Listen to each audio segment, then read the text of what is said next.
Happy winter to my lovely viewers. আজকে আপনাদের সাথে শেয়ার করব শাহরুখ খানের মোস্ট ফেভারিট আর ফারাহ খানের বানানো সেই roasted chicken recipe. Shahrukh Khan সহ অনেক বলিউড সেলিব্রিটির এটা মোস্ট ফেভারিট একটা রেসিপি।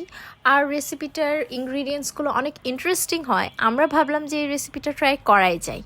বাজার থেকে একটা চামড়াসহ মুরগি নিয়ে এসে সেটা ভালোভাবে পরিষ্কার করে আমরা সেটার জন্য প্রয়োজনীয় ইনগ্রিডিয়েন্টগুলো রেডি করে ফেললাম।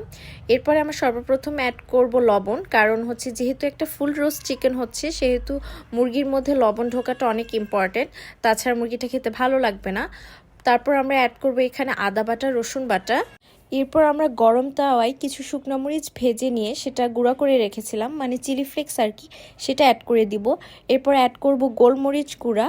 আর তারপর আমরা অ্যাড করব এই রেসিপির মোস্ট ইম্পর্টেন্ট যে মশলাটা রয়েছে সেটা।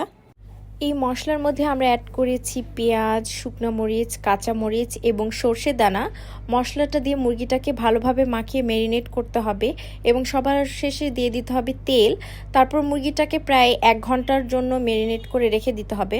1 ঘন্টা পর মুরগিটাকে আমরা হাই হিট তেলের মধ্যে এপিট ওপিট করে ভেজে নিব। আর মুরগিটা থেকে যেন একটু সুন্দর স্মেল হয়, এই জন্য এর মধ্যে আমরা জয়ত্রী আর জয়ফল অ্যাড করব। তারপর মুরগিটা একটু ভাজা হয়ে গেলে তার মধ্যে একটু রসুন কুচি অ্যাড করব। আমার রান্নার পাত্রটা একটু ছোট হয়, মুরগিটা রোনার ফাতিহের মতো একটু আঁকা বাঁকা হয়ে গেছে। যাই হোক, এরপর আমরা মুরগির সাইজ অনুযায়ী মুরগিটাতে পানি অ্যাড করব। আর এখানে যে বাকি মশলাগুলো ছিল সেই মশলাগুলো দিয়ে আধা ঘন্টা থেকে 45 মিনিটের জন্য মুরগিটাকে স্লো কুক করব। মুরগি থেকে এভাবে তেল উঠে আসলে তারপর আপনারা বুঝতে পারবেন যে আপনাদের মুরগি রান্না হয়ে গেছে। আমি প্রথমে ভাবছিলাম যে আসলে কাসুন্দি দিয়ে মুরগি রান্না করলে কেমন লাগবে, অনেক কনফিউজ ছিলাম, বাট বিশ্বাস করেন আসলে অনেক মজা হয়েছে খেতে। এটা মানে বারবিকিউ চিকেনকে টক্কর দিতে পারবে এইরকম একটা মুরগি। এটা আপনারা খেতে পারবেন পরোটা, নান কিংবা যে কোনো রুটির সাথে। আর আপনারা যদি এটা ট্রাই করে থাকেন অবশ্যই আমাকে কমেন্ট সেকশনে জানাবেন আর আমাকে মেনশন দিতে ভুলবেন না। ঠিক আছে, শেষ। আল্লাহ হাফিজ সবাইকে।